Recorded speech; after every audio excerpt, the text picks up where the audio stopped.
Episode 2 प्रथम संघर्ष और तपस्वी की परीक्षा। स्वर्ग की राजकुमारी वाणी अब अपने भीतर एक नई बेचैनी महसूस करती है।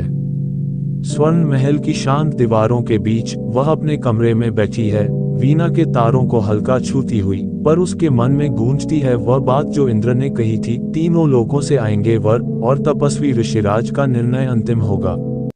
उसकी आंखों में सवाल है, क्या वह अपनी आत्मा की गहराई को समझ पाएगी?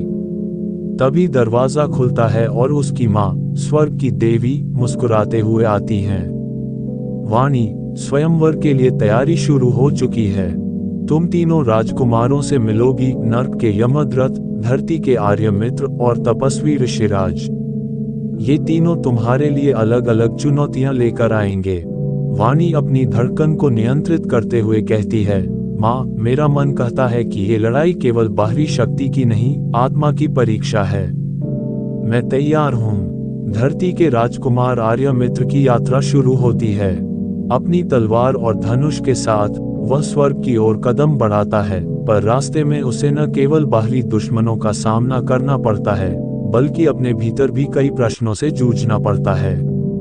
जंगल के बीच में अचानक उसे एक रहस्यमय तपस्वी मिलते हैं, जो अपने चेहरे पर गहरा ध्यान लिए हुए हैं। तपस्वी ऋषिराज विभोम हैं। वे उसकी परीक्षा लेना चाहते हैं। आर्यमित्र, वे कहते हैं, तेरी तलवार से तो मैं परिचित हूँ, पर क्या तेरे हृदय में शिव की शांति है?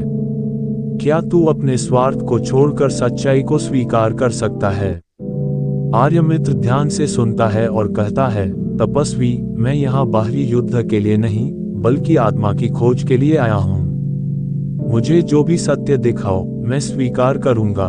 तपस्वी मुस्कुराते हैं और अपनी माला की माला फेरते हुए कहते हैं, तो चल, तेरी पहली परीक्षा शुरू होती है। नरक के यमद्रथ भी अपने महल से निकलते हैं। आग की लपटों के बीच वह अपनी सेना के साथ स्वर्ग की ओर बढ़ता है, पर उसकी नजरें केवल बाहरी युद्ध की नहीं, बल्कि भीतरी परिवर्तन की ओर भी लगी हैं।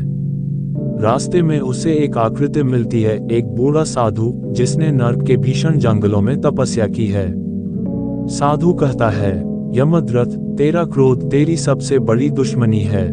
क्या तू उसे जीत सकेगा या आग के साथ जल जाएगा? यमद्रथ का चेहरा कठोर होता है, पर अंदर कुछ टूटता है।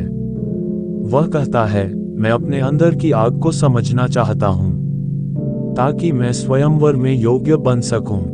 स्वर्गलोक में ऋषिराज विभोम तपस्वी की गुफा में तीनों राजकुमारों के लिए अपनी योजना बनाते हैं।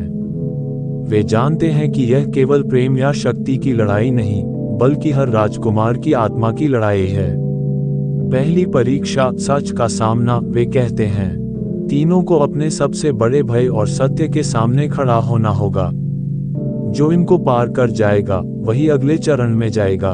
अंततः तीनों राजकुमार अपने अपने भय और सत्य के सामने खड़े हैं, एक अनजानी, रहस्यमय और जटिल परीक्षा की शुरुआत। और स्वर्ग की राजकुमारी वाणी, जो इन सब को देख रही है, अपने दिल की आवाज सुनती है, एक गहरा विश्वास की प्रेम से बड़ी कोई शक्ति नहीं।